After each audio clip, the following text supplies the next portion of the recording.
හොඳයි දීපති අපි තුන්වෙනි එකේ සමාලෝචන ප්‍රශ්නත් එක්ක ඔයගොල්ලොත් එක්ක කතා කරමින් ඉන්නේ දීපති බලමු අපි දැන් ඊළඟට විශේෂයෙන්ම අපි බලමු කොහොමද පස්සේ සත්‍ය ඝනත්වය නිර්ණය කරන්න කියන එක සම්බන්ධයෙන් දුලපුතාලත් එක්ක කතා කරන්න යන්නේ. බලන්න දීපති අපි පස්සේ සත්‍ය ඝනත්වයේ සෙවීමයි කරන්නේ. අපි දැන් පස්සේ ඝනත්වය ගැන ඉගෙනගෙන තියෙන දරුවනේ අපි කතා කරා පස්සේ ඝනත්වයේ පාංශු ඝනත්වයේ පස්සේ ඒකීය පරිමාවක අඩංගු ඝන ද්‍රව්‍යයන්ගේ ස්කන්ධයේ දරුවනේ අපි පාංශු ඝනත්වය කියලා කිව්වේ. පස්සේ ඒකීය පරිමාවක අඩංගු ඝන ද්‍රව්‍යයන්ගේ ස්කන්ධය.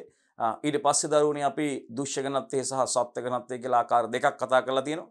අපි දන්නවා හැම විටම පසක දුෂ්‍ය ඝනත්වය සත්ත්ව ඝනත්වයට වඩා අඩු වගයක් ගන්න ඕනේ දරුවනේ.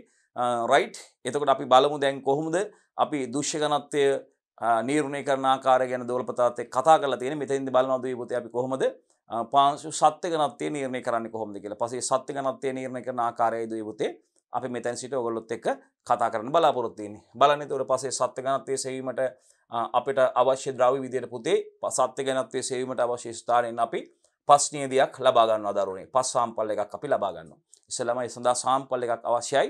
පස් නියදයක් අවශ්‍යයි දුවේ පුතේ. ඊළඟට අපි එකතු කරගත්ත ලබාගත් පස් නියදේ දරුවනේ රළු කොටස් ඉවත් කරලා පස් නියදේ තියෙන රළු කොටස් අයින් කරලා දරුවනේ අපි 5 ග්‍රෑම් 100ක් පමණ අරගෙන ඒක අපි පවනේ වේල ගන්නවා. පස් බර කිරා ගන්න පුළුවන් දරුවනේ අපිට 5 ග්‍රෑම් 100ක් විතර අරගෙන ඒ තියෙන රළු කොටස් අයින් කරලා දරුවනේ අපි ලබාගත් පස් නියදේ රළු කොටස් අයින් කරලා ඒකිනුත් අපි 5 ග්‍රෑම් 100ක් පමණ කිරා ගන්නවා දරුවනේ. ග්‍රෑම් 100ක්. 5 ග්‍රෑම් 100ක් විතර කිරාගෙන අපි මොකද කරන්නේ? අපි මේ 5 ග්‍රෑම් 100 පවනේ වේල ගන්නවා. පවනේ වේලා ගැනීම සිදු කරනවා. අනතුරුව දුවේ පුතේ අපි වංගෙඩිය තුළට දාලා කුඩා වංගෙඩිය තුළට දාලා දරුවනේ වනහා මෝල භාවිතින් කියපුවම බය වෙන්න එපා. වනහා මෝල කියපුවම වංගෙඩියට දාලා දරුවනේ මෝල කියන්නේ අපි ඒක කුඩු කරගන්න භාවිතා කරන අනිත් උපකරණේ කොටස. වංගෙඩිය සහ මෝල් ගහ ගැන ඔබට අවබෝධයක් ඇති. රයිට්. දැන් ගොඩාක් ගැමි ගෙවල් වල මේක තියෙනවා. දැන් නිකන් කෞතුක භාණ්ඩයක් විදිහට වගේ පාවිච්චි කරන්න තියෙන්නේ. නේද දරුවනේ? ඉතින් මොකද දැන් නවීන තාක්ෂණික උපකරණ ඇවිල්ලා තියෙනවා. බ්ලෙන්ඩර්ස් තියෙනවා දරුවනේ. අපිට අවශ්‍ය දේවල් කුඩු කරගන්න බ්ලෙන්ඩ් කරගන්න පහසු උපකරණ තියෙනවා. අවශ්‍ය ප්‍රමාණයට ඒ අපිට උවමනාව අනුව සිදු කරගන්න පුළුවන් නිවෙස් වල දරුවනේ දැන් මේ උපකරණ තියෙනවා. ඉතින් කාලේ අඩු කාලයකින් ඉක්මනින් මේ දේවල් අපිට අවශ්‍ය දේවල් කොටා ගන්න අඹර ගන්න පුළුවන්. ඉස්සර නම් අපි දන්නවා කුරහන් ගල නේද? ඉතින් අපේ මුතුන් මිත්තු අපේ කිරියම්මලා නේද? ඉතින් ඒ ආච්චිලා සීලා කාලේ ඒගොල්ලෝ මොකද කරේ මේ අර කුරහන් ගලේ අඹරනවා. ඔබ දැකලා ඇති සමහරලාට ඒ අර දාලා ගල අඹරලා ගලේ දෙපැත්තෙන් ඒ ටික ඉවත් වෙනවා. ඊටාම හොඳට මේ කටයුත්ත කරගන්න පිටින් ලොකු මහන්සියක් වෙන්න ඕනේ ඒකට. ඉතින් ඒ කාලේ එහෙමයි කරගත්තේ සාමාන්‍යයෙන්. දැන් ප්‍රොසෙස් එක ගත්තාම දැන් වී ගත්තාම වී කෙටීම කර්තව්‍යයක් දරුවනේ. දැන් අද වගේ නවීන තාක්ෂණයේ දියුණු මෝල් තිබුණේ නැහැ. ගල් වැලි ඉවත් කරන යන්ත්‍ර ඉතින් පොලිෂ් කරන යන්ත්‍ර ඒවා තිබුණේ නැහැ. මොකද ඉතින් මේ අස්වැන්න අතින්මයි නෙලන්නේ. ඒකාබද්ධ අස්වැන්න නෙලීමේ යන්ත්‍ර තිබෙන්නේ. අස්වැන්න අතින් නෙලලා අරගෙන ඇවිල්ලා ඉතින් ඒවා අස්වැන්නේ තියෙන නේද කමතේදී මේ දේවල් ගවයන් මගින් කොළපෑගීම සිද්ධ කළා. ඊට පස්සේ මේවා මැඩු අම්බානවා කියලා වගේ තියෙන අනිත් කොටස් අයින් කළා. වී ටික ගෙනල්ලා දරුවනේ ගෙනාවට පස්සේ ඒක ගෙදරදී කොටන්න ඕනේ ආහාරයට ගන්න කලින් මේ වංගෙඩිය සහ මෝල් ගහ භාවිතයෙන් තමයි මේ කොටන්නේ. කොටලා ඊට පස්සේ පොලන්න ඕනේ. පොල්ලේ 10 ඉවත් කරන්න ඕනේ. වැඩිපුර තියෙනවා නම් ඒ වගේ තියෙන වී හැඳින්න ඕනේ. ඊට පස්සේ නැවත මේවා තව කොටස් හරියට අවශ්‍ය ප්‍රමාණයට ගන්න සහල් ටික සකස ගන්න කීප වරක් කොටලා සකස් කරලා තමයි ගන්න ඕනේ. ඒ අරගෙනත් මේ නෑඹිලියෙන් සහල් ගරන්න ඕනේ දරුවනේ. ගල් වැලි අයින් කරගන්න ඕනේ. ඉතින් කීප සැරයක් ගරලා තමයි ඉතින් නේද දෙකට විතර පටන් ගත්තාම රෑ 7-8 වෙනකොට කන්න පුළුවන් විදිහට ඉතින් හදා ගන්නවා. ගෙවල් වල 10ක් 15ක් දරුවෝ හිටියේ. ඉතින් ඒගොල්ලන්ට ඉතින් හොඳයි. හොඳට ව්‍යායාම තිබුණා මේ අපේ ගැමි පරිසරයක් තුල ග්‍රාමීය පරිසරයක් තුල. ඉතින් ඒක නිසා ආහාර ඒ නියම වෙලාවට සකස් කරගෙන දරුවනේ ඉතින් රෑ වෙනවා මේ ආහාර සකස් කරගෙන බත් හරි ගස්සලා ආහාර ගන්නකොට ඉතින් Tamanට අවශ්‍ය එළවලුත් පලා වර්ග ටික ගෙවත්තෙන්ම සකස් කරගෙන තියෙනවා දරුවනේ. ඉතින් ඒක නිසා මේ විදිහට අපිට ස්වයං පෝෂිත ආර්ථිකයක් කෘෂිකර්මාන්තයක් අපි සතුව තිබුණා දරුවනේ. ඒක නිසා ඒ අතීතය ගැන ඉතින් මේ වංගෙඩිය සහ මෝල් ගහ කියන එක ඔයගොල්ලන්ට මේක දැකලා තියෙනවා ඕන කෙනෙක් දන්නවා දැකලා තියෙනවා. ඉතින් ඔබේ නිවසේ නැති වුණත් ඔබ මේක දැකලා තියෙනවා රයිට්. ඉතින් අපි දන්නවා භාවිතා කළා අපිට අවශ්‍ය දේවල් කොටා ගැනීම නේද? හාල් කොටනවා ධාන්‍ය වර්ග අපිට අවශ්‍ය දේවල් කොටා ගැනීම සිදු කරනවා. වනහා මූල භාවිතා කළා. ඉතින් මේකෙදිත් කුඩා වනහා මූලක් අපිට භාවිතා කරන්න පුළුවන්. කුඩා ඒවා තියෙනවා ඔබ දැකලා තියෙනවා ලී වලින් සකස් කරලා තියෙනවා කුඩා ඒවා. මේ මෝල් ගහ සහ වන පොඩි දැන් ඔබ යනකොට දැකලා ඇති ඕන තරම් මේ අල විශාල වල මේවා තියලා තියෙනවා.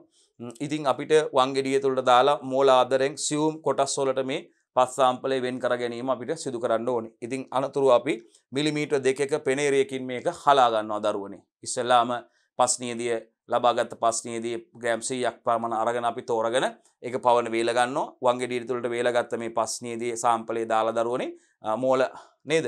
වංගෙඩිය තුළ දාලා මෝල ආදරෙන් සියුම් කොටස් වලට මේක වෙන් කර ගැනීම සිදු කරන්න පුළුවන්. ඊට පස්සේ දුවේ පුතේ මොකද කරන්නේ? ඊට පස්සේ මේක මිලිමීටර් 2ක රයිට් සිදුරු සහිත පෙනේරියකින් දරුවනේ මේක අපි හලා ගන්නවා. පස් සාම්පලේ හලා ගන්නවා. රයිට්. අපි මං හිතන්නේ ඔබට සටහන් කරගන්න පුළුවන් වෙලාව අරගෙන සටහන් කරගන්න පුළුවන් පුතේ වෙලාව තියෙනවා. අපි බලමු එතකොට කොහොමද මේ සත්‍ය ඝනත්වයේ නිර්ණය කිරීමේ පරීක්ෂාව ඉතුරු ටික කොහොමද අපි සිදු කරන්නේ කියලා සත්‍ය ඝනත්වයේ සෙවීමේ ක්‍රියාවලිය ඉදිරියට කරන විදිහ අපි බලමු. ගණනය කිරීමත් එක්කම අපි කතා කරන්න ඕනේ දුවේ පුතේ. හරි. ඊට පස්සේ ඔබ දන්නවා විශිෂ්ට ගුරුත්ව කුප්පිය අවශ්‍යයි දරුවනේ. අපි විශිෂ්ට ගුරුත්ව කුප්පිය අරගෙන ඉස්සෙල්ලාම එහි ස්කන්ධය කියලා ගන්නවා. හිස් විශිෂ්ට ගුරුත්ව කුප්පිය. විද්‍යාගාරයේ තියෙනවා විශිෂ්ට ගුරුත්ව කුප්පිය දරුවනේ. ඉස්සෙල්ලාම අපි මේ තුලට පස්නියදී දාලා ජලය දාලා ඒ කටයුත්ත කරන්න කලින් ඉස්සෙල්ලාම අපි හිස් විශිෂ්ට ගුරුත්ව කුප්පියේ බර කිරා ගන්නවා. අපි නිකන් සිම්පල් m 1 ග්‍රෑම් කියලා හිතමු නිකන් සිම්පල් m 1 ග්‍රෑම් කියලා හිතමු අපි ආගේ ස්කන්ධය. අපි ඒ ස්කන්ධය කිරා ගන්නවා. රයිට්. අපි වෙන මගයන් ගණන් හදන ගණන් දියා තියෙනවා. අපි හිතමු හිස් විශිෂ්ට ගුරුත්ව කුප්පියේ ස්කන්ධය අපි හිතමු හිස්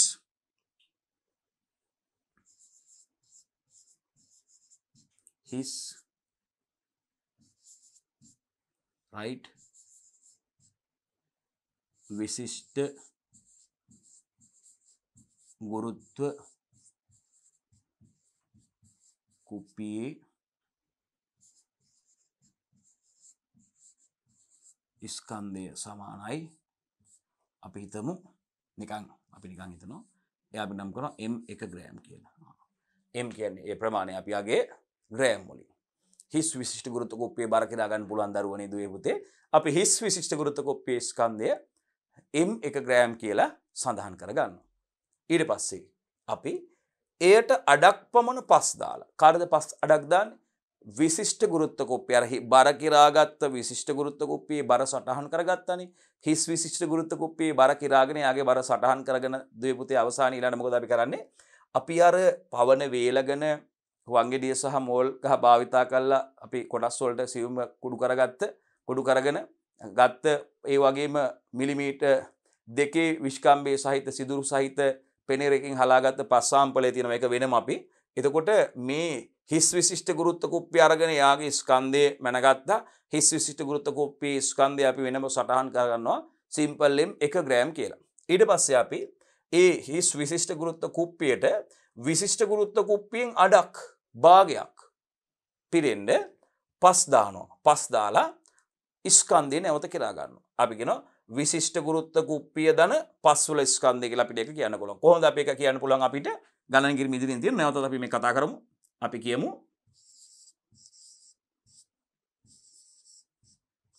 විශිෂ්ට ගුරුත්ව කුප්පිය දන පස් වල ස්කන්ධය. නිකන් අපි සටහන් කරගමු ඒක සිම්පල් m 2 ග්‍රෑම් කියලා. හරි. ඉතින් මේ අගයන් සටහන් කරගන්න. ලේසියනේ ගණනය කිරීමක් කරන්න ගියොත් අගයන් ටික සටහන් කරලා තිබ්බම අගයන් ටික සමීකරණයට ආදේශ කරලා අපිට අදාළ පාඨාංකය ගණනය කරගන්න ලේසි හින්දා අපි ඉස්සෙල්ලා මේ දේ කරනවා. සරලයි, බොහොම සරලයි. right? තමයි සරලයි. අපි විශිෂ්ට ගුරුත්ව කුප්පියේ අඩක් පමණ භාගයක් පස් දාලා නැවත ස්කන්ධය කරා ගන්නවා. අපි ඒක පාඨාංකය අපි කොහොමද ලියාගන්නේ? විශිෂ්ට ගුරුත්ව කුප්පිය දන පස් වල ස්කන්ධය. සිම්පල් m 2 ග්‍රෑම් කියලා අපි සටහන් කරගන්නවා. දුල පුතාලට පැහැදිලි සිම්පල් m 2 ග්‍රෑම් කියලා අපි ඒක සටහන් කරගන්නවා දරුවනේ. හරි. ඊළඟට බලමු. හරි. ඊට පස්සේ ඉන්පසු කුප්පියේ පස් වැසී යනසේ ජලය වත් කර අන්න බලන්න. ඊට පස්සේ විශිෂ්ට ගුරුත්ව කුප්පියෙන් අඩක් පස් පුරවල ස්කන්ධය මෙනගත්තා සිම්පල් m 1 ග්‍රෑම් කියලා දරුවනේ. ඊට පස්සේ මොකද කරන්නේ? මේ කුප්පිය විශිෂ්ට ගුරුත්ව කුප්පියේ පස් වැහිලා යන විදියට අර අර්ධයක් අඩක් පස් පිරවලයි විශිෂ්ට ගුරුත්ව කුප්පියේ පස් ටික වැහිලා යන ආකාරයට විශිෂ්ට ගුරුත්ව කුප්පියට ජලය වත් කරනවා. මොනවද වත් කරන්නේ? ජලය වත් කර තාපකයක තබා. විශිෂ්ට ගුරුත්ව කුප්පිය තාපකයක ජල තාපකයක දාලා මොකද කරන්නේ? වායු බුබුලු තාපකයක දාලා රත් කරනවා.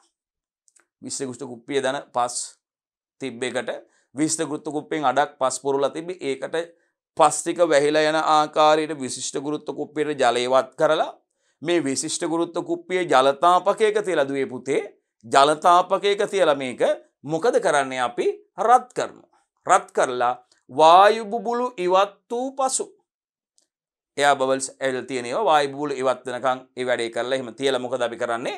වායු බුබුලු ඉවත් වූ පසු ජල තාපකයෙන් ඉවතටගෙන අර ජල තාපකයෙන් ඉවතට ගන්නවා විශිෂ්ට ගුරුත්ව කුප්පිය. විශිෂ්ට ගුරුත්ව කුප්පිය දැන් මොනවද තියෙන්නේ? පස් ධන ජලය නේද? විශිෂ්ට ගුරුත්ව කුප්පිය ඉවතටගෙන ජල තාපකයෙන් දරුවනේ සිසිලනය කරනවා. සාමාන්‍ය පරිසරයේ තියලා එයා සිසිල් වෙන්න සලස්සනවා. එතන නිකන් පියර ටික මං හිතන්නේ දොළ පුතාලාට බොහොම හොඳට මතකයි. රයිට්? හිස් විශිෂ්ට ගුරුත්ව කුප්පියේ බර කිරා ගත්තා. බර කිරා ගත්ත හිස් විශිෂ්ට ගුරුත්ව කුප්පියෙන් අඩක් පිරෙන්න පස් එකතු කරා. පස් එකතු කරලා පස් වැසී යනතුරු ජලය එකතු කරා. ජලය එකතු කරලා ජල තාපකයක තියලා රත් කරා. ඊට පස්සේ වායු බුබුලු ඉවත් වුණාට පස්සේ විශිෂ්ට ගුරුත්ව කුප්පිය පස් සහ පස් ධන ජලයේ සහිත විශිෂ්ට ගුරුත්ව කුප්පිය ජල තාපකයෙන් ඉවතට අරගෙන සිසිල් වීම සඳහා තිබ්බා. රයිට්? ඔන්න බලන්න බොහොම අවබෝධයෙන් කරනකොට හැම පියවරක්ම අපිට අමතක නැතුව මතක තියෙනවා. ඔබටත් එහෙමයි. අධ්‍යයන කටයුතු කරද්දී උගන්වනකොට වගේම පාඩම් කරනකොට ඒ දේවල් ඉගෙන ගන්නකොට බොහොම ක්‍රමානුකූලව අවබෝධයෙන් මතක තියාගත්තා නම් කිසිම විෂයක් අපිට අමාරු වෙන්නේ නැහැ. අපි බොහොම අමාරුයි කියලා හිතාගන්න විෂයන් තියෙන අපි කල්පනා කරන්නේ. දරුවෝ ගොඩාක්ම කැමති කල්පනා නොකර වැඩි හිතෙන්නේ නැතුව ඒ හිතන්නේ නැතුව කල්පනා නොකර ඉක්මනට යම් කිසි දෙයක් කරගන්න පුළුවන්ද කියලා. අර පුරුදු විදිහට කරගන්න පුළුවන්ද කියලා බලන්නේ. ඉතින් එහෙම බෑ. උසස් පෙළ කියන්නේ ලංකාවේ තියෙන අමාරුම විභාගයක්. විභාග වලින් අමාරුම විභාගයක්. ඉතින් ඒකට අපිට ලාභයට එක පාස් වෙන්න බෑ. ඒ කියන්නේ අඩුවෙන් වේදම් කරලා නෙවෙයි අඩුවෙන් වැඩ කරලා ඒ වැඩේ පාස් වෙන්න බෑ. ඉතින් උසස් පෙළ පාස් වෙනවා නම් ඒකට අපි ටාගට් එකක් තියාගෙන ඒ ටාගට් එක ඒම් කරගෙන ක්‍රමානුකූලව වැඩ කරන්න ඕනේ. වැඩ ටික ක්‍රමානුකූලව කරන්න ඕනේ. විෂයන් තුනම බැලන්ස් වෙන්න ඕනේ. ඔබ BST වලට පැය දෙකක් වැඩ කරනවා නම් SFT වලට පැය දෙකක් වැඩ කරන්න ඕනේ දවසට. ඊළඟට ඔබේ third subject එකටත් අපි හිතමු IT හරි agri හරි geography හරි media හරි home economics හරි ඔබ තෝරගත්ත ඕනම විෂයක් ඒවා එයත් අව탁ෂේරු කරන්නේ නැහැ. එයාටත් පැය දෙකක් වැඩ කරන්න ඕන උසස් පෙළ විෂයන්.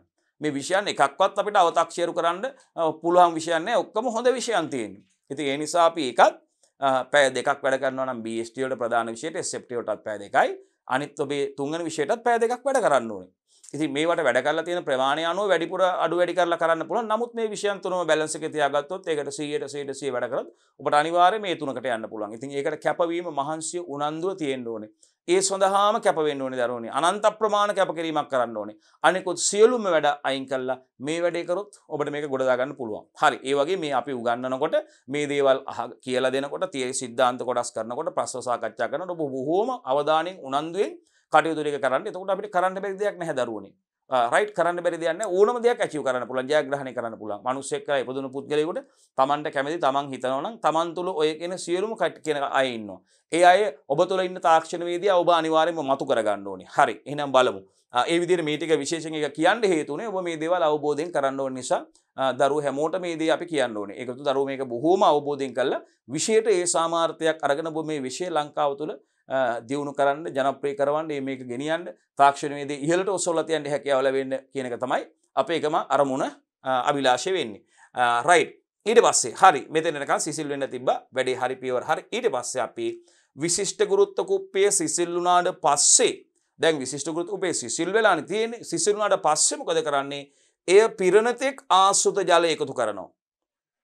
විශිෂ්ට ගුරුත්ව කුප්පිය පිරණතෙක් විශිෂ්ට ගුරුත්ව කුප්පිය පිරණතෙක් ඩිස්සිල්ලෝට ආසුත ජලය එකතු කළා නැවත ස්කන්ධේ කිරා ගැනීම. අන්න දැන් විශිෂ්ට ගුරුත්ව කුප්පිය සිසිල් වෙලා තියෙන්නේ. සිසිල් වුණාට පස්සේ විශිෂ්ට ගුරුත්ව කුප්පිය පිරණතෙක් අපි ආසුත ජලය එකතු කර ගන්නවා. එකතු වල නැවත ස්කන්ධය කිරා ගන්නවා. දැන් බලන්න ඔබට අවබෝධය එනවද කියලා මතකද කියලා. දැන් විශිෂ්ට ගුරුත්ව කුප්පිය තුල අඩංගු දේවල් මොනවද? පස් ධන ජලය ධන විශිෂ්ට ගුරුත්ව කුප්පිය ස්කන්ධේ. රයිට්. ඒකත් ජොලියට ලියාගමු. නිකන් ලියාගමු. දැන් මොනවද විශිෂ්ට ගුරුත්ව කුප්පියේ තියෙන්නේ?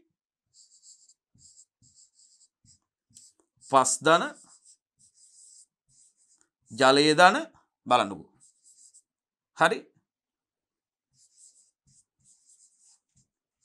විශිෂ්ට ගුරුත්ව මෙතන ලියමු කුප්පියේ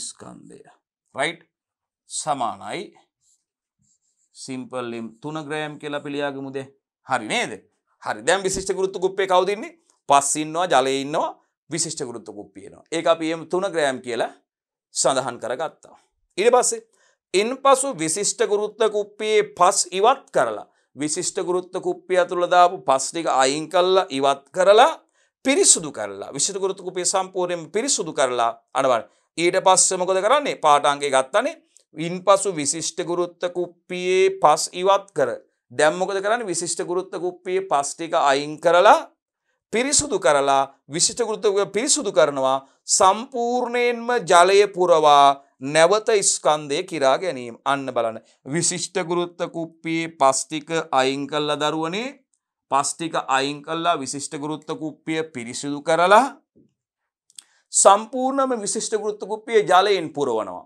ඒ ආකාරයට සම්පූර්ණයෙන්ම විශිෂ්ට ගුරුත්ව කුප්පිය ජලයෙන් පුරවලා ස්කන්ධය නැවත එයාගේ අපි කිරා ගන්නවා අපි ඒක සඳහන් කරමු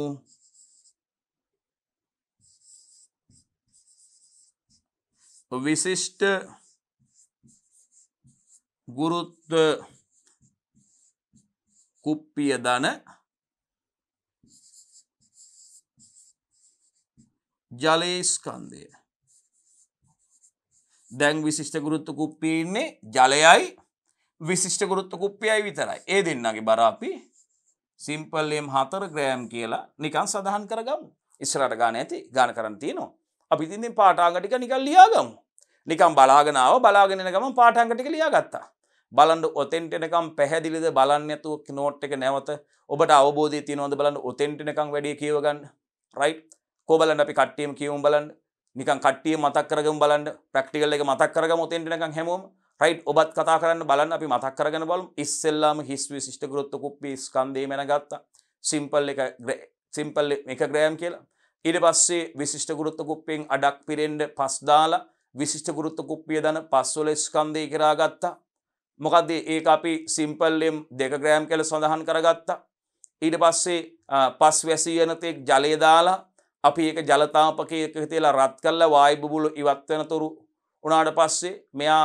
සිසිල් කරනවා අපි නේද ජල තාපකයෙන් ඉවතට අරන් සිසිල් කරනවා ජල තාපකයෙන් ඉවතට අරගෙන මෙයා මොකද කරන්නේ අපි සිසිල් කරනවා සිසිල් කළා මොකද කරන්නේ සම්පූර්ණයෙන්ම විශිෂ්ට ගුරුත්ව කුප්පිය පිරී යන තෙක් ජලය දානවා අපි ජලය දාලා ස්කන්ධය මෙන ගන්නවා විශිෂ්ට ගුරුත්ව කුප්පිය දන පස් දාන ජලයේ ස්කන්ධය කියලා එයා අපි සිම්පල් M 3 ග්‍රෑම් කියලා සඳහන් කරගත්තා ඊට පස්සේ මොකද අපි කරේ විශිෂ්ට ගුරුත්ව කුප්පියෙන් පස් ටික අයින් කළා විශිෂ්ට ගුරුත්ව කුප්පිය පිරිසුදු කළා නේද සම්පූර්ණයෙන්ම විශිෂ්ට ගුරුත්ව කුප්පිය පිරී යන විදිහට විශිෂ්ට ගුරුත්ව කුප්පියට ජලය දානවා දාලා අපි ඒ ස්කන්ධය සටහන් කර ගන්නවා විශිෂ්ට ගුරුත්ව කුප්පිය දන ජලයේ ස්කන්ධය සිම්පල් M 4 ග්‍රෑම් කියලා ඒක තමයි මේ දක්වා අපි කරගත්තේ අන්න බලන්න මෙතෙන් නෝට් කරගත්ත. ඕක ඔබට මතක තියෙන්න ඕනේ. අවබෝධයෙන් මතක තියාගන්න කටපාඩම් කරලා නෙමෙයි දරුවනේ මතක තියාගත්තේ 10 සැරයක් කියවලා කකුල් අතුරු බේසමක දාලා ඉඳගෙන 10 සැරයක් 20 සැරයක් කියවලා කටපාඩම් කරලා නෙමෙයි අපි ඕක දැන් අවබෝධ කරගත්තේ. අපි අවබෝධයෙන් මේ වැඩේ කරේ. බොහෝම හොඳින් අවබෝධයෙන් අපි කරා දැන් පැහැදිලි. අපිට දැන් එහෙනම් පාඨාංක 4ක් ගත්තා. අවසන් 4 වෙනි පාඨාංකය තමයි අදුවේ පුතේ විශිෂ්ට ගුරුත්ව කුප්පිය දන ජලයේ ස්කන්ධය අපි සඳහන් කරගත්තා. සිම්පල් M 4 ග්‍රෑම් කියලා.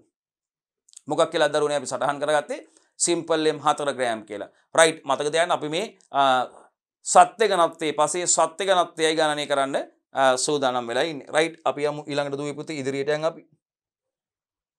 අන්න පාඨාංක ලබා ගන්න. ඔන්න ලබාගත්ත පාඨාංක ටික ලස්සනට බලන්න හරිද බලන්න ඔබ කටුවට ලබාගත්ත පාඨාංක ටික මෙතන බොහෝම පිළිවෙලට සදාහන්ව තියෙනවා නේද බලන්න. අපි නිකන් කටුවට ලබාගත්ත පාඨාංක ටික අපි නිකන් කොලයක ලියාගත්ත පාඨාංක ටික මෙන්න එක පේරියට පාඨාංක ටික අරන් තියෙනවා. බලන්න ගණනය කිරීම හරිද කියලා ඔබේ ගණනය කිරීම. ඔබේ ගණනය කිරීමට ඔබ ලබාගත්ත පාඨාංක ටික නිවැරදිද බලන්න ඔබ අපිත් එක්ක වැඩේ කරගෙන ආව නම් පිළිවෙලට දුවේ පුතේ. බලන්න. එතකොට අපිට ඕනම දෙයක් ප්‍රැක්ටිකල් එකක් වේවා ප්‍රශ්නයක් වේවා අපිට ඊටාම බොහෝම නිවැරදිව ඒ වැඩේ නිර්වුල් මනසින් යුතුව කරන්න පුළුවන්. මේක ඔයාට ආයේ කටපාඩම් කරන්න ඕනේ නැහැ. ඔබ මේක මතක තියාගත්තා නම් මේක ඔබට ජීවිත කාලෙටම මතකයි. මේ පරීක්ෂණය ඔබට ජීවිත කාලෙටම උසස් පෙළ විතර නෙවෙයි ඔබේ ජීවිත කාලෙට මේ පරීක්ෂණය වැදගත් වෙනවා ඔබ. රයිට්? ඉතින් විශිෂ්ට බලන්න හිස් විශිෂ්ට ගුරුත්ව කුප්පියේ ස්කන්ධය අපි සිම්පල් M 1 ග්‍රෑම් කියලා සටහන් කරගත්ත දරුවනේ. ඊට පස්සේ විශිෂ්ට ගුරුත්ව කුප්පිය දන වියලි පසේ ස්කන්ධේ. මතකද විශිෂ්ට ගුරුත්ව කුප්පියෙන් අඩක් පස් වලින් පිරෙව්වා. ඒක තමයි විශිෂ්ට ගුරුත්ව කුප්පිය දන වියලි පසේ ස්කන්ධය කියලා අපි ඒක M2 ග්‍රෑම් කියලා සඳහන් කරගත්තා. ඊට පස්සේ විශිෂ්ට ගුරුත්ව කුප්පිය දන පස් දන ජලයේ ස්කන්ධය අපි සිම්පල් M 3 ග්‍රෑම් කියලා සටහන් කරගත්තා. අපි සිම්පල් M 3 ග්‍රෑම් කියලා යාව සටහන් කරගෙන තියෙන දරුවනේ. ඊට පස්සේ පුතේ විශිෂ්ට ගුරුත්ව කුප්පිය දන ජලයේ ස්කන්ධය. ඊට පස්සේ මතකද විශිෂ්ට ගුරුත්ව කුප්පියේ පස් ටික අයින් කළා විශිෂ්ට ගුරුත්ව කුප්පිය පිරිසිදු කරා. අන්න ඒ විදිහට විශිෂ්ට ගුරුත්ව කුප්පිය පිරිසිදු කළා සම්පූර්ණයෙන්ම විශිෂ්ට ගුරුත්ව කුප්පිය පෙරී යන පරිදි ආශ්‍රිත ජලයෙන් විශිෂ්ට ගුරුත්ව කුප්පිය පුරවගත්තා. අපිට මේ පාඨාංකය ලැබුණා විශිෂ්ට ගුරුත්ව කුප්පිය දන ජලයේ ස්කන්ධය සමානයි M4 ග්‍රෑම් කියලා පුතේ. M4 gram simple M4 gram කියලා බලන්න සටහන් කරගන්න. සටහන් කරගන්න බලන්න වෙලාවක් අරගෙන සටහන් කරගන්න බලන්න. හරි. රයිට්. පැහැදිලි නේද පුතේ? හරි. මම හිතන්නේ ඔබට මේක ඒත් එක්කම වේගයෙන් මේ ටික ලියා ගන්න ඕනේ. අපි වේගයත් හදා ගන්න ඕනේ පුතේ. ඒකයි මේ නැවත ඒකකයට අදාළ සමාලෝචන ප්‍රශ්න කතා කරන්නේ. ඔබට ඒකකයෙන් අහන ඕනෑම ප්‍රශ්නයකට පිළිතුරු සපයන්න විදිහට මේක අධ්‍යයනය කරන විදිහ, පාඩම් කරන විදිහ ඔබට හුරු කිරීමක් තමයි දරුවනේ මෙතනින් කරන්නේ. මේ ඒකකයකට අදාළ සෑම ඒකකයක් අවසානයේදී අපි උදාහරණයක් විදිහට පළවෙනි ඒකකයේ අවසානයේ අපි සම්පූර්ණයෙන්ම සමාලෝචන ප්‍රශ්න කතා කරා දරුවනේ. ඊට පස්සේ දෙවන ඒකකයේ අවසානයේ අපි ඊට අදාළ සමාලෝචන ප්‍රශ්න කතා කරා. දැන් මේ දෙවන ඒකකයට අදාළ සමාලෝචන ප්‍රශ්න තමයි ඔබත් එක්ක සාකච්ඡා කරමින් යන්නේ. පළවෙනි ඒකකට අදාළ සමාලෝචන ප්‍රශ්න සම්පූර්ණයෙන්ම කතා කරලා අවසන් කරා. දැන් මේ දෙවන ඒකකයේ ජෛව පද්ධතිය ආශ්‍රිත පස තමයි දෙවනි ඒකකයේ දෙවන ඒකකයේ කොටස් වලට අදාළ ප්‍රධාන කොටස් දෙකට අදාළ ප්‍රශ්න තමයි දරුවනේ සමාලෝචන ප්‍රශ්න සහ ඒ සම්බන්ධ තියෙන ගැටලු අදාළ ප්‍රායෝගික කොටසුත් එක්ක ඔබට මේ අපි සාකච්ඡා කරමින් යන්නේ. රයිට්. හොඳයි. හරි. ඔබ මේ පාඨාංක ටික සටහන් කරගෙන ඇති අපි ළඟට යමු. මෙන්න කතන්දරේ තියෙනවා. බලන්න විශිෂ්ට ගුරුත්ව කුප්පිය ඇඳගන්න. ඔබ කතා කරපු විස්තරේ ඇඳගන්න බලන්න. හිස් විශිෂ්ට ගුරුත්ව කුප්පිය ඇඳගන්න. විශිෂ්ට ගුරුත්ව කුප්පියෙන් අඩක් වියලි පස් පුරවලා තියෙන ඇඳගන්න. එතකොට විශිෂ්ට ගුරුත්ව කුප්පියේ තුන්වෙනි රූපය ඇඳගන්න පස් විශිෂ්ට ගුරුත්ව කුප්පියේ පස් දාලා තියෙන පස් වැසී යන විදිහට ජලය දාලා තියෙනවා. ඒක M3 කියලා සඳහන් කරගෙන ඇඳගන්න අනිවාර්යයෙන්ම ඇඳගන්න ඕනේ. ඊට පස්සේ විශිෂ්ට ගුරුත්ව කුප්පියේ පස් අයින් කළා විශිෂ්ට ගුරුත්ව කුප්පිය පිරිසුදු කළා සම්පූර්ණයෙන්ම විශිෂ්ට ගුරුත්ව කුප්පිය ආශ්‍රිත ජලයෙන් පුරවගෙන තියෙනවා. M4 ඒ පියවරටත් යන්න. බලන්න ඒ පියවරටත් යන්න. සිම්පල් M එක අවස්ථාවක් ඇඳගන්න. සිම්පල් M එක අවස්ථාව හිස් විශිෂ්ට ගුරුත්ව කුප්පිය. සිම්පල් M දෙක අවස්ථාව විශිෂ්ට ගුරුත්ව කුප්පිය දන වියලි පස් වල ස්කන්ධය. සිම්පල් M දෙක කියන්නේ ඒකයි. විශිෂ්ට ගුරුත්ව කුප්පිය නම් කරගන්න. විශිෂ්ට ගුරුත්ව කුප්පිය නම් කරන්න. පස් අඩක් පිරෙන්න දාන පස් ටිකක් දාන විශිෂ්ට ගුරුත්ව කුප්පියට පස් දාලා පෙන්නන්න. විශිෂ්ට ගුරුත්ව කුප්පිය දන පස් කියලා. ඊට පස්සේ විශිෂ්ට ගුරුත්ව කුප්පිය දන පස් දන ජලය කියලා පෙන්නන්න. M 3 අවස්ථාව. සිම්පල් M 4 අවස්ථාව පෙන්නන්න. විශිෂ්ට ගුරුත්ව කුප්පිය වෙනම නම් කරලා පෙන්නන්න. ආශ්‍රිත ජලය කියලා වෙනම ලියලා පෙන්නන්නේ ඒක. M4 කියලා ඇඳලා. රයිට්. හරි. හරි. බලන්න විශිෂ්ට ගුරුත්ව කුප්පිය හැඩය බලන්න. ඔබ විද්‍යාගාරයේ දැකලා ඇති. පාසල් විද්‍යාගාරයේ විශිෂ්ට ගුරුත්ව කුප්පිය ඔබ දැකලා ඇද්ද දරුවනේ. මෙන්න මේ ආකාරයටයි ඇඳලා තියෙන්නේ. මේ ආකාරයට අපි සඳහන් කරලා තියෙන්නේ. ඇඳලා තියෙන්නේ. ඊට පස්සේ බලන්න පාංශු සත්‍ය ඝනත්වයේ හිවීමේ සමීකරණය බලන්න. පාංශු සත්‍ය ඝනත්වයේ හිවීමේ සමීකරණයට මේක ආදේශ කරන්න පුළුවන්ද කියලා බලන්න. බලන්න පාංශු සත්‍ය ඝනත්වයේ සඳහා වචන සමීකරණයක් ගොඩනගන්න. ඉක්මනින් ගොඩනගන්න. බෝඩ් එක බලන්න නැතුව පාංශු සත්‍ය ඝනත්වයේ සඳහා ඔබ ඉගෙනගෙන තියෙන සිද්ධාන්ත කොටස් භාවිතා කළා. තීරි කොටස් භාවිතා කළා. සිද්ධාන්ත කොටස් භාවිතා කළා. දූල පුතාලා බලන්න පාංශු සත්‍ය ඝනත්වයේ සඳහා වචන සමීකරණයක් ගොඩනගන්න දරුවනේ. ඉක්මනින් ගොඩනගන්න දුවේ පුතේ පාංශු සත්‍ය ඝනත්වයේ සඳහා වචන සමීකරණයක්. පාංශු සත්‍ය ඝනත්වයේ සඳහා වචන සමීකරණයක් ගොඩනගන්න දුවේ පුතේ. බලන්න පාංශු සත්‍ය ඝනත්වයේ සමානයි පසේ වියලි ස්කන්ධයේ බෙදීම පසේ ඝන ද්‍රව්‍යයන්ගේ පරිමාව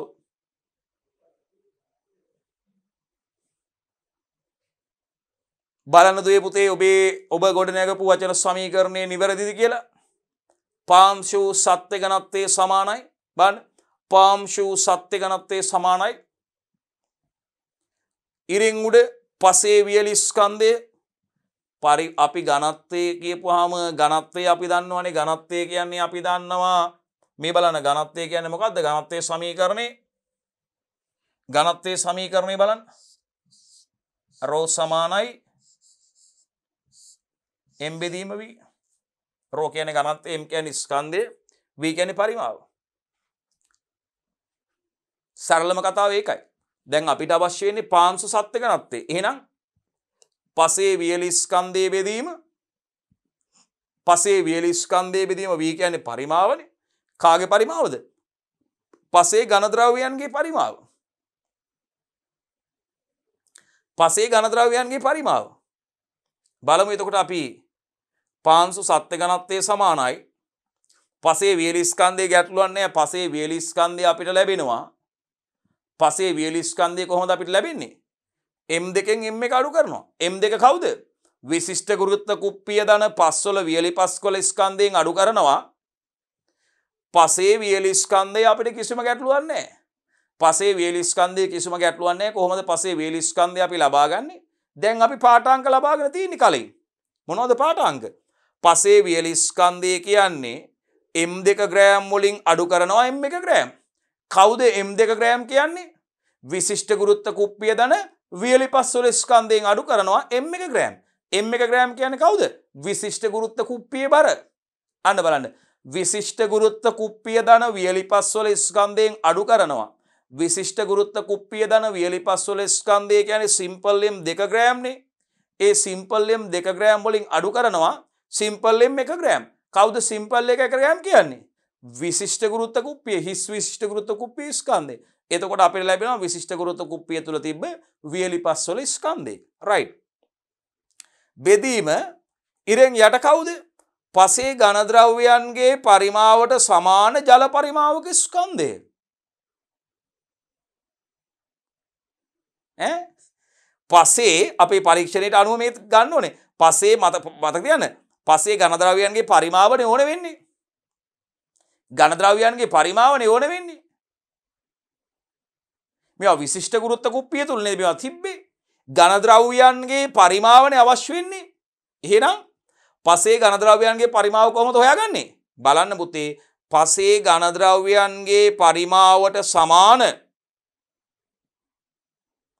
පසේ ඝන ද්‍රව්‍යයන්ගේ පරිමාවට සමාන මොනවද පසේ ඝන ද්‍රව්‍යයන්ගේ පරිමාවට සමාන ජල පරිමාවක ස්කන්ධය එහෙනම් කොහොමද අපි පසේ ඝන ද්‍රව්‍යයන්ගේ පරිමාවට සමාන ජල පරිමාවක ස්කන්ධය හොයාගන්නේ කොහොමද පසේ ඝන ද්‍රව්‍යයන්ගේ පරිමාවට සමාන ජල පරිමාවක ස්කන්ධය හොයාගන්නේ දරුවනේ m4න් අඩු කරනවා m1 ඒ මොකක්ද මේ කතාවේ තේරුම m4න් m1 අඩු වුණාම අපිට විශිෂ්ට ගුරුත්ව කුප්පිය තුල අඩංගු ජල පරිමාව ලැබෙනවා m4 කියන්නේ විශිෂ්ට ගුරුත්ව කුප්පිය දන විශිෂ්ට ගුරුත්ව කුප්පිය සම්පූර්ණයෙන්ම ආශ්‍රිත ජලයෙන් පුරවපුවාම ස්කන්ධය m4න් m1 අඩු කරපුවාම මොකක්ද අපිට ලැබෙන්නේ විශිෂ්ට ගුරුත්ව කුප්පිය තුල තිබ්බ ජල පරිමාව නැත්නම් ජල ස්කන්ධය ලැබෙනවා එහෙනම් m4න් m1 අපිට අවශ්‍ය වෙන්නේ පසේ ඝන ද්‍රව්‍යයන්ගේ පරිමාවට සමාන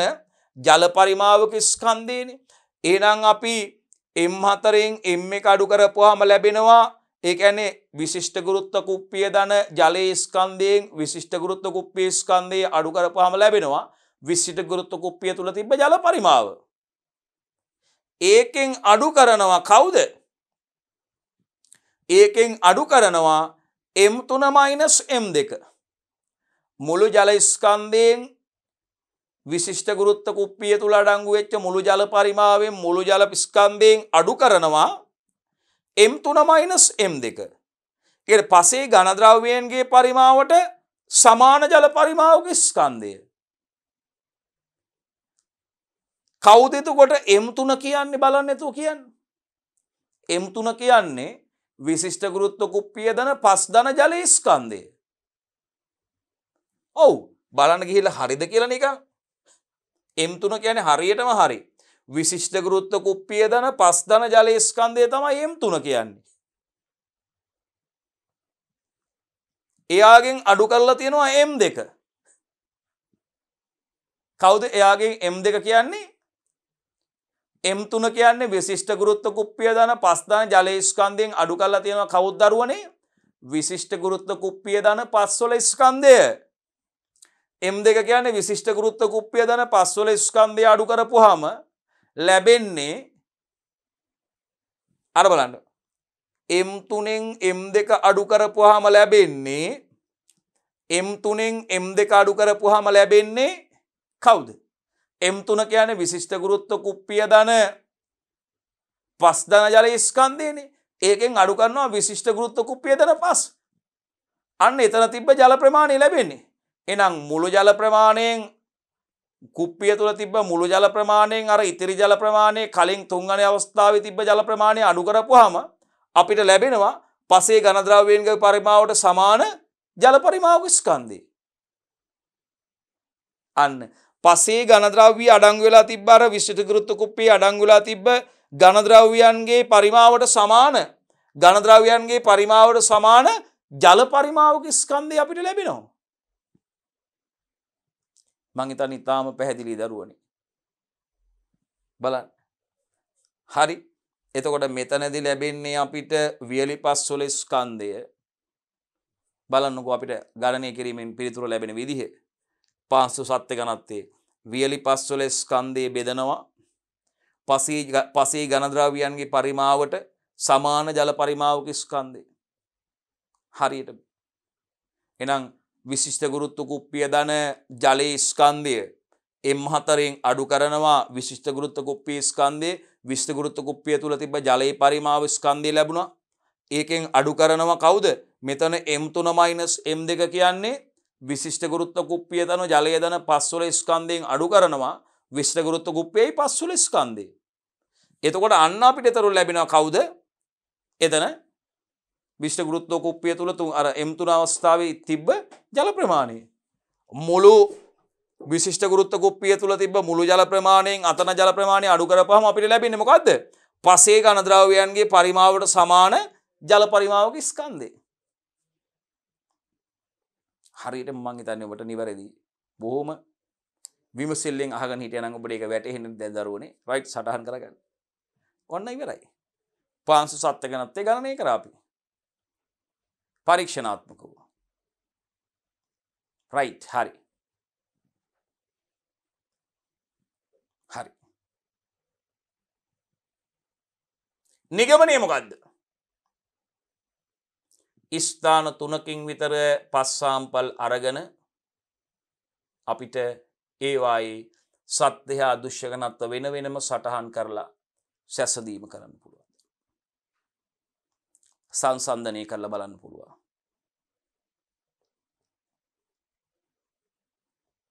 සංසන්දනය කරලා බලන්න පුළුවන් දුවේ පුතේ. මොකක්ද අපිට සංසන්දනය කරලා බලන්න පුළුවන් වෙන්නේ දුවේ පුතේ? ස්ථාන 3කින් විතර අපි පස් සාම්පල් අරගෙන අපිට පුළුවන් ඒවායේ සත්‍ය හා දෘශ්‍ය ඝනත්ව වෙන වෙනම සටහන් කරගන්න. හරි. සටහන් කරගෙන ඒවා කම්පයා කරලා සංසන්දනය කරලා බලන්න පුළුවන් අපිට. ඒකයි නිගමනය.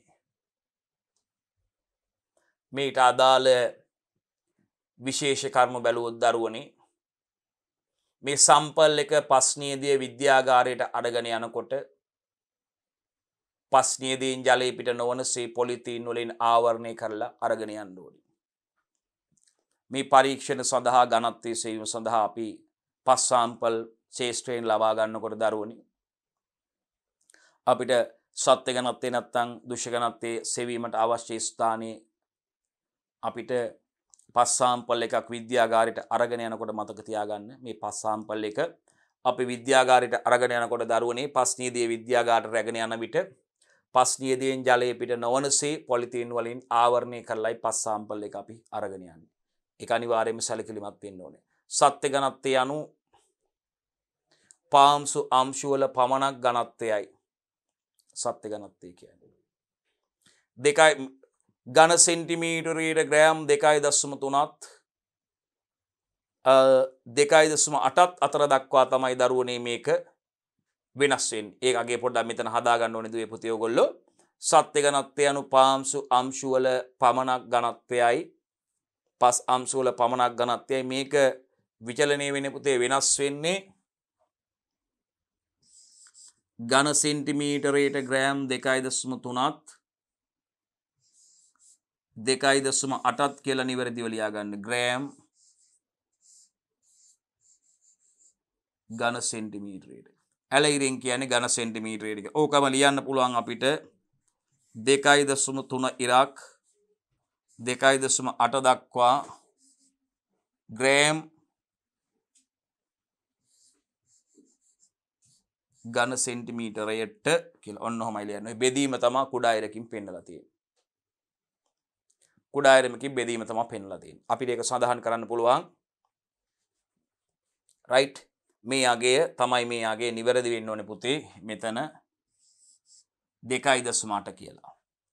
සත්‍ය ඝනත්වය කියන්නේ පස් අංශු වල පමණක් ඝනත්වයේ දරුවනේ. මේ අගය 2.3ත් 2.8ත් අතර වෙනස් වෙන්නේ විචලනය වෙන්නේ ඝන සෙන්ටිමීටර ග්‍රෑම්. ඉතින් පස් වර්ගය ඒ වගේම පස් නියදිය සාම්පල් එක ලබා ගන්න ආකාරය ඒ වගේම පසේ අඩංගු කාබනික ද්‍රව්‍ය ප්‍රමාණය සහ පසේ තත බව අණුවැනි කරුණු අණුව පසේ දුෂ්‍ය ඝනත්වය වෙනස් වෙනවා. බල්ක් ඩෙන්සිටි එක වෙනස් වෙනවා. පසේ දුෂ්‍ය ඝනත්වය වෙනස් වෙන සාධක මොනවද කියලා ඇහුවොත් වෙනම ඒ ටික අපි එළියට ගමු. පසේ දුෂ්‍ය ඝනත්වය වෙනස් වෙන්නේ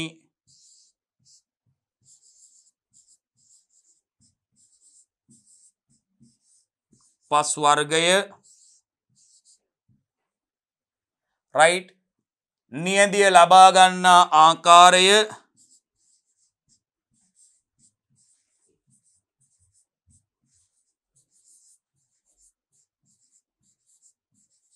පස් නියදිය ලබා ගන්නා ආකාරය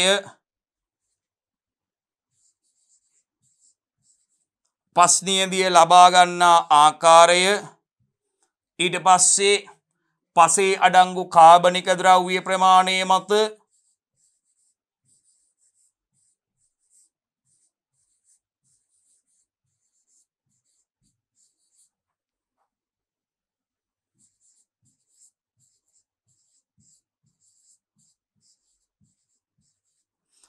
පසේ අඩංගු කාබනික ද්‍රව්‍ය ප්‍රමාණය සහ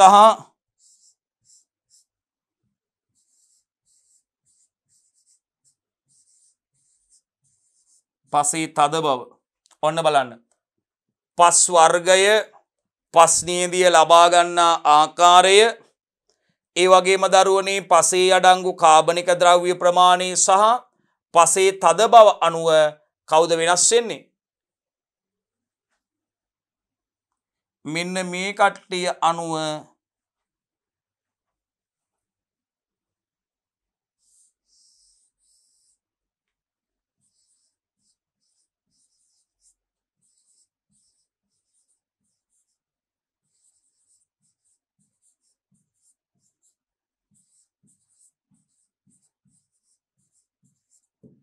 අන්න බලන්න. මේ දුෂ්‍ය ඝනත්වය වෙනස් වෙන්න පුළුවන් පස් නියදිය ලබා ගන්නා ආකාරය අනුව පසේ තද බව අනුව පසේ අඩංගු කාබනික ද්‍රව්‍ය ප්‍රමාණය මත පසේ තද බව මත පසේ අඩංගු කාබනික ද්‍රව්‍ය ප්‍රමාණය මත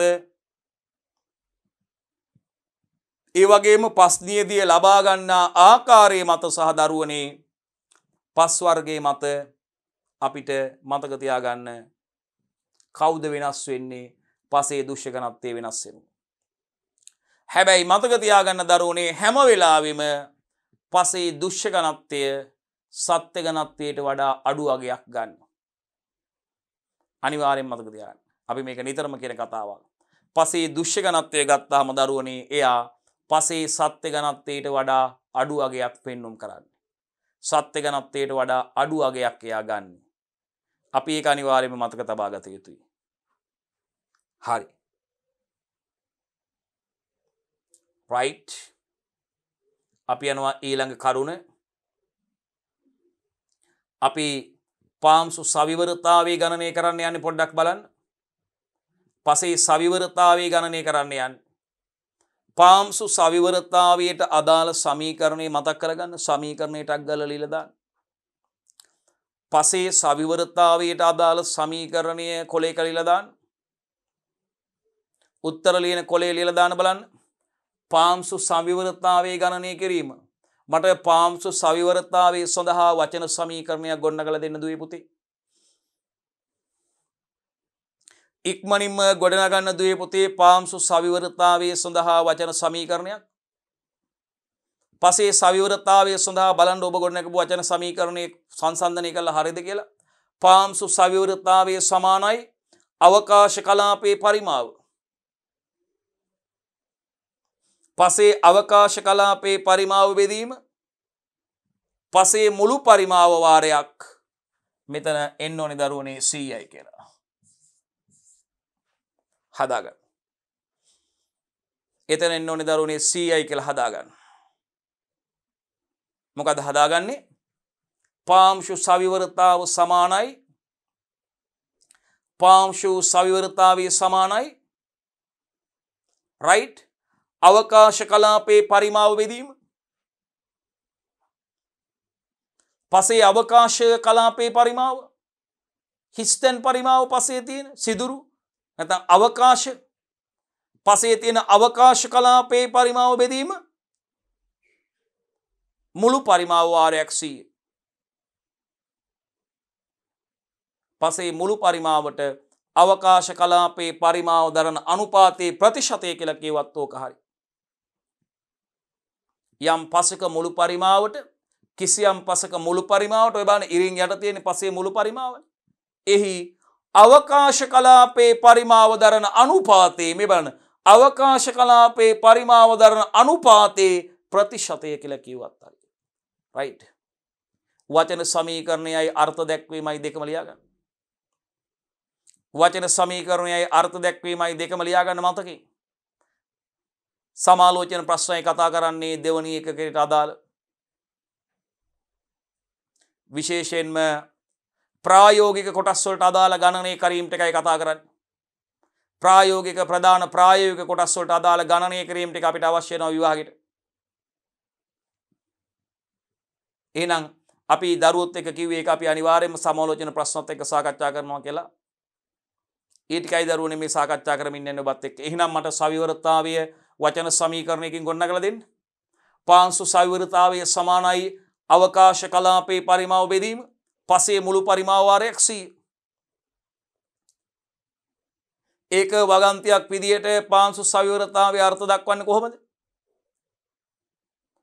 පසේ අවකාශ කලාපයේ පරිමාව පසේ මුළු පරිමාවට යම් කිසි පසක කිසියම් පසක අවකාශ කලාපයේ පරිමාව එම පසේ මුළු පරිමාවට දරන අනුපාතේ එම පසේ මුළු පරිමාවට දරන අනුපාතේ ප්‍රතිශතයයි දරුවනේ සවිවරතාවය කියලා කියන්නේ.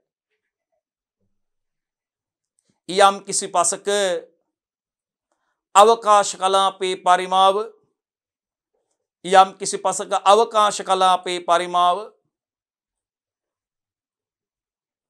එම පසේ මුළු පරිමාවට දරන අනුපාතේ එම පසේ මුළු පරිමාවට දරන අනුපාතේ ප්‍රතිශතයයි දරුවනේ පාංශු සවිවරතාවය කියලා කියන්නේ.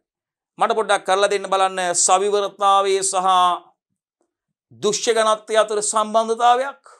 බොහොම අපූර්ව සම්බන්ධතාවයක් තියෙනවා. බෝඩ් එක දිහා බලන්න නැතුව ටක් ගාලා චූටි විනාඩියක් අරන් දරුවෝ හැමෝම ලියන්න බලන්න මතකයෙන් දුෂ්‍ය ඝනත්වය සහ සවිවරතාව අතර සම්බන්ධතාවයක්.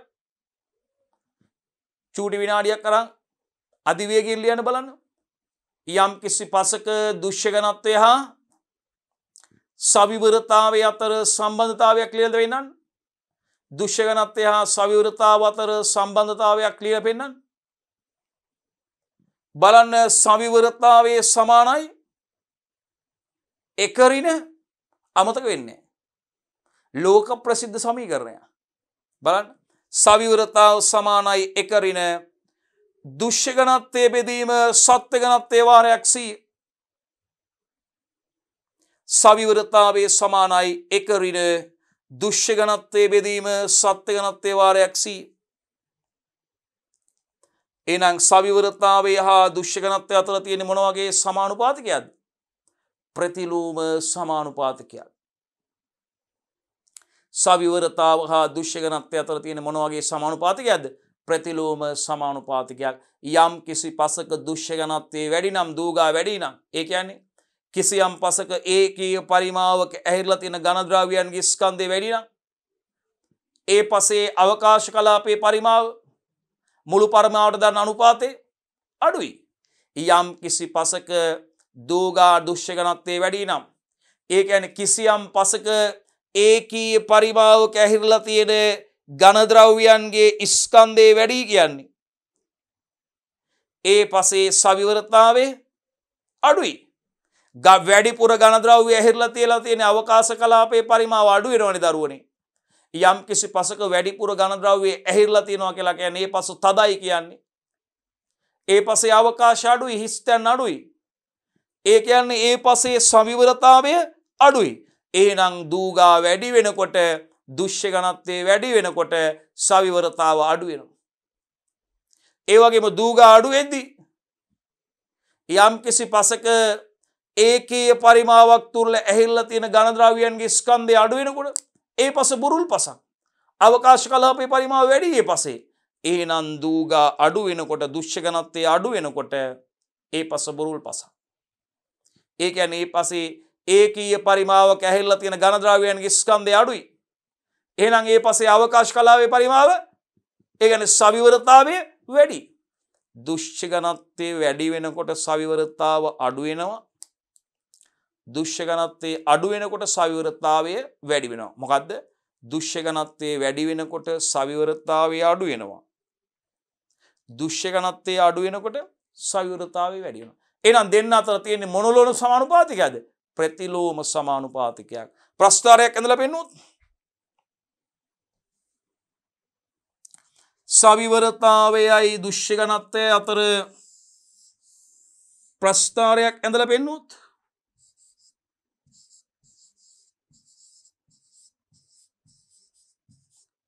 සවිවරතාවය සහ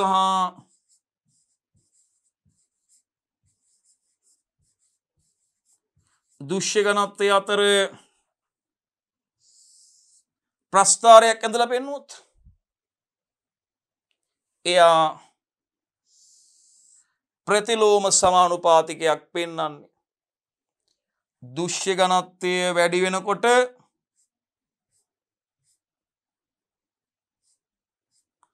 කවුද?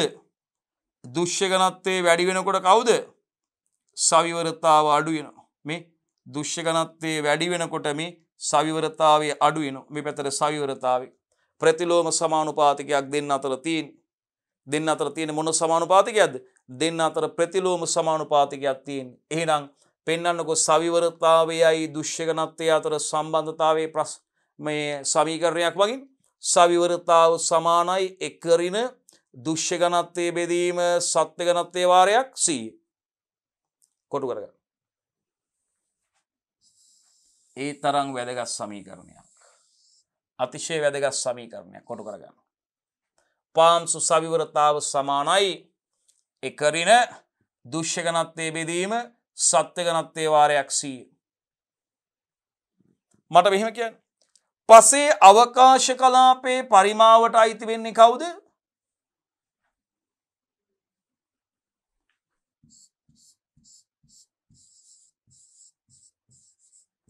පසේ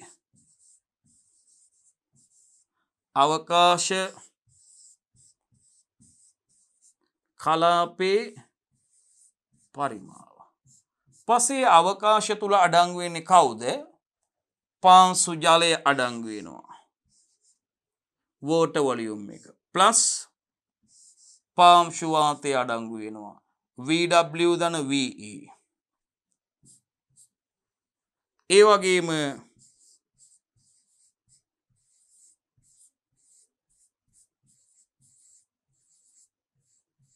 පසේ මුළු පරිමාවට කවුද අයිති වෙන්නේ? ඝන ද්‍රව්‍යයන්ගේ ස්කන්ධය ධන වායූන්ගේ මුළු පරිමාව ඝන ද්‍රව්‍යයන්ගේ පරිමාව solid volume plus gas volume වායුන්ගේ පරිමාව ධන ද්‍රව පරිමාව. එතකොට අපි ඔකට කියනවා පසේ මුළු පරිමාව නැත්නම් total volume එක. මෙයාට අපි කියනවා කවුරු කියලාද? VT කියලා. එතකොට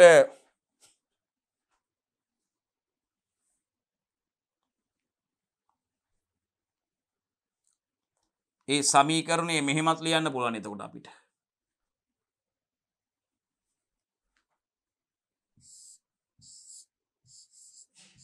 PE සයුරතාව සමානයි ඉරෙන් උඩ අවකාශ කලාපයේ පරිමාවට අයිති වෙන්නේ VW ධන VG. මුළු පරිමාව VT ට අයිති වෙනවා solid volume එක ඝන ද්‍රව්‍යයන්ගේ පරිමාව ධන වායුන්ගේ පරිමාව ධන වායුන්ගේ පරිමාව ධන ජල පරිමාව.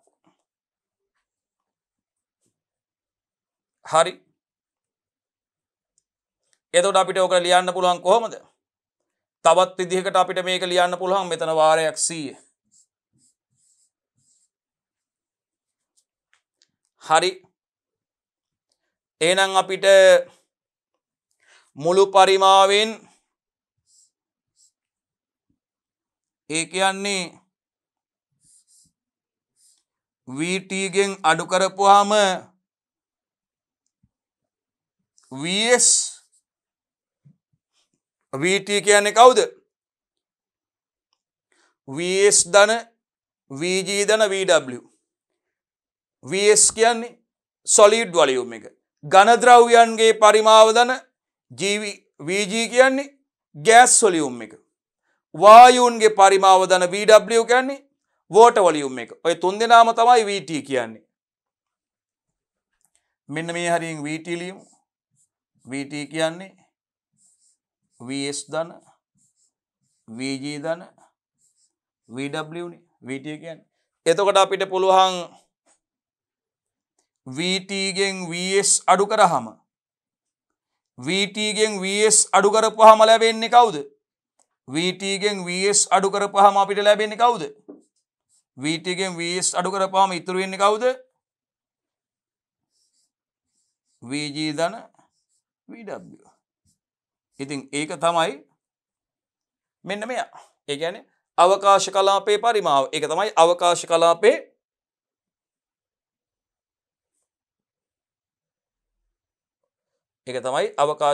පරිමාව. VT minus VS over VT වාරයක් 100. මුළු පරිමාවෙන් total volume එකෙන් අඩු කරනවා solid volume එක. ඝන ද්‍රව්‍යයන්ගේ පරිමාව. ඒක අඩු කරපුවාම ලැබෙන්නේ කවුද? VW ධන VG. ඒ කියන්නේ water volume plus gas volume. ද්‍රව පරිමාව සහ වායුන්ගේ පරිමාව. අවකාශ කලාපයේ පරිමාව හිස්තැන් වල රැඳෙන්නේ සිදුරු වල අවකාශ වල රැඳෙන්නේ වාතයයි ජලයයි. නම් අවකාශ කලාපයේ පරිමාව කියන්නේ VW ධන VG. අපිට ඒක ලියන්න පුළුවන් VT minus VS කියලා. මුළු පරිමාවෙන් VS solid volume එක අයින් වුණාට පස්සේ ඝන ද්‍රව්‍යයන්ගේ පරිමාව ඉවත් වුණාට පස්සේ ඉතුරු වෙන්නේ කවුද? මුළු පරිමාවෙන් total V එකෙන් VT total volume එකෙන් VS අඩු වෙනවා.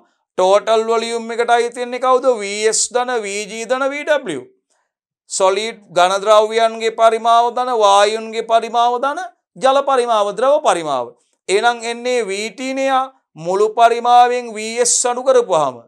ඒ කියන්නේ මුළු පරිමාවෙන් VS අඩු කරපුවාම ලැබෙන්නේ VG ධන VW.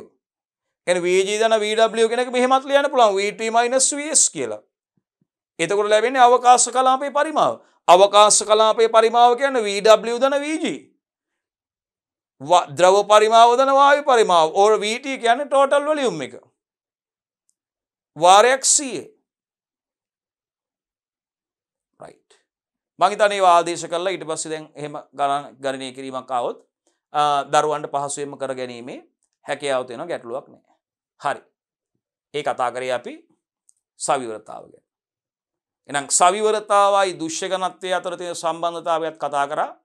සවිවරතාවයයි දුෂ්‍ය ඝනත්වයයි අතර තියෙන මොකද්ද? ප්‍රතිලෝම සම්බන්ධතාවයක්. ප්‍රතිලෝම සම්බන්ධතාවයක් තියෙන්නේ. හරි. right. නිගමනයට යනවා අපි. ලබාගත් දත්තවලට අදාළව අපිට විවිධ ස්ථාන වලින් ලබාගත් පස්වල සවිවරතාවය නිර්ණය කරලා ඒවා සංසන්දනය කරන්න පුළුවන්. විවිධ ස්ථාන වලින් ලබාගත් පස්වල ස්ථාන කිහිපයකින් ලබාගත් පස්වල පුතේ අපිට ස්ථාන කිහිපයකින් ලබාගත් පස්වල පස් නියඳිවල සවිවරතාවය නිර්ණය කරලා ඒවා අපට සංසන්දනය කිරීමේ හැකියාව තියෙනවා දරුවනි. ඒවා සංසන්දනය කිරීමේ හැකියාව තියෙනවා අපිට. හොඳයි දුවේ පුතේ. ඉදිරියට යන්න. විශේෂ කරුණු විදිහට දරුවනේ මතක තියාගන්න දුෂ්‍ය ඝනත්වයේ වැඩි පසක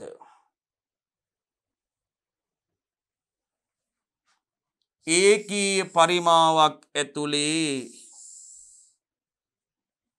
ඇහිරිලා තියෙන ඝන ද්‍රව්‍යයන්ගේ ස්කන්ධය වැඩි.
බලන්න දුෂ්‍ය ඝනත්වයේ වැඩි පසක්. ඒ කියන්නේ ඒකීය පරිමාවක් තුල ඇහිරලා තියෙන ඝන ද්‍රව්‍යයන්ගේ ස්කන්ධය වැඩි. right. බලන්න දුෂ්‍ය ඝනත්වයේ වැඩි පසක ඒකීය පරිමාවක් තුල ඇසිරී ඇති ඝන අංශු ප්‍රමාණය වැඩි. එනම් සවිවරතාව අඩුයි. ඉතින් මෙන්න මේ පරිමාව තුල ඇහිරලා තියෙන ඝන ද්‍රව්‍යයන් ස්කන්ධය වැඩි කියන්නේ මේකේ තියෙන අවකාශ කලාපයේ පරිමාව මොකද වෙන්නේ? හිස්තැන් ප්‍රමාණය අඩුයිනේ. එහෙනම් පැහැදිලි නේද දුෂ්‍ය ඝනත්වයේ සහ සවිවරතාව අතර තියෙන ප්‍රතිලෝම සම්බන්ධතාවයක් කියලා. යම් කිසි පසක දුෂ්‍ය ඝනත්වයේ වැඩි නම් දුෂ්‍ය ඝනත්වයේ වැඩි පසක් කියන්නේ බලන්නකො මේ ඒකීය පරිමාවක් ඇතුලේ ඇසිරලා තියෙන ඝන ද්‍රව්‍යයන්ගේ ස්කන්ධය වැඩිනේ. එතකොට මේ පරිමාව තුල මේ මුළු පරිමාව තුල අඩංගු අවකාශ කලාපයේ පරිමාව අඩුයිනේ. හිස්තන් ප්‍රමාණය අඩුයිනේ. වැඩිපුර ඝන ද්‍රව්‍යයනේ තියෙන්නේ. එහෙනම් දූගා දුෂ්‍ය ඝනත්වයේ වැඩි වෙනකොට ඒ පස්සේ මොකද වෙන්නේ? ඒ පස්සේ ඒකීය පරිමාවක් තුර ඇහිරලා තියෙන ඝන අංශු ප්‍රමාණය වැඩි. ඒ කියන්නේ සවිවරතාවයේ ඒ පස්සේ අඩුයි. ඒ කියන්නේ මොකද්ද? ඒ පස්සේ සවිවරතාවය අඩුයි දරුවනේ. ඒ පස්සේ සවිවරතාවය අඩුයි කියලා අපිට සඳහන් කරන්න පුළුවන්. right. හොඳයි පුතේ අපි ඊළඟ කරුණත් එක්ක ඊළඟ ප්‍රශ්නයත් එක්ක අපි සම්බන්ධ වෙනවා අපත් සමග ඊළඟ කොටසින් දරුවනේ සමාලෝචන ප්‍රශ්න ඊළඟ ප්‍රශ්නයත් එක්ක විශේෂයෙන්ම පස්සේ අපි මේ භෞතික ලක්ෂණ වලට අදාළ ඒවායේ ප්‍රායෝගික පරීක්ෂණ වල අන්තර්ගත ගණිත ගැටලු ටිකයි දවල පොතාලත් එක්ක සාකච්ඡා කරේ.